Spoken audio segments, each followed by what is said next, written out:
وہ 75% کس کے ہاتھ میں ہے؟ ایم کیو ایم کے ہاتھ میں ہے۔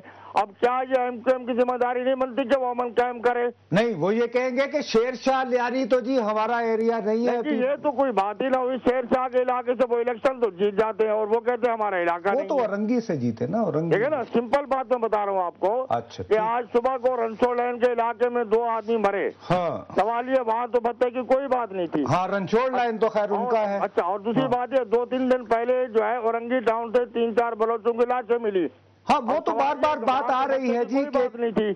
نہیں سر، ہم نے تو ابھی بات کی ہے، بتایا ہے، بلکہ 3-4 کالرز نے کہا۔ نہیں سر، میں آپ سے کہتا ہوں کہ صورتحال کا تجزیہ اس انداز سے کیا جائے کہ آپ دیکھیں کہ یہ قاتل و غارت گری کا بینیفٹ کہاں جا رہے ہیں؟ جس کو جا رہے ہیں جی کراچی میں ہے، لیکن اس سے زیادہ انسان مر رہے ہیں کراچی میں۔ تو دیکھیں نصرت صاحب، کراچی میں تو پتہ بھی ٹھیک ہے، وہاں پر قتل و غارت جاری ہے، لیکن وہاں پر سیریس ایفرٹس ہو رہی ہیں، یعنی حتیٰ کہ ہر سٹیک ہولڈر کو وہ لا رہے ہیں۔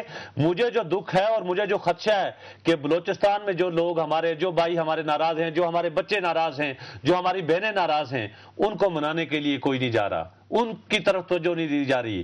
اسی لیے میں شرمندہ ہوں، مین سٹریم میڈیا وہاں پر لوگوں نے بائیکاٹ کیا ہے، وہ مایوس ہو گئے آپ سے، ان کی مایوسی کو امید میں تبدیل کرنا ہے۔ اور گوادر جس کے ہم ڈھول بجاتے ہیں، وہاں پہ میرا پیغام نہیں ہے، ہم نے نہیں کر جانا، اور اس کے لیے سیریس ایفرٹ اور ان لوگوں کو کرنی چاہیے جن کے پاس میں حقیقی اختیار ہے اور اقتدار ہے، ان کو کوششیں کرنی چاہیے۔ بلوچستان ہم سے جا رہا ہے، لیکن ہم نے بلوچستان کو واپس لانا ہے اس پاکستان کے قومی دھارے کے اندر۔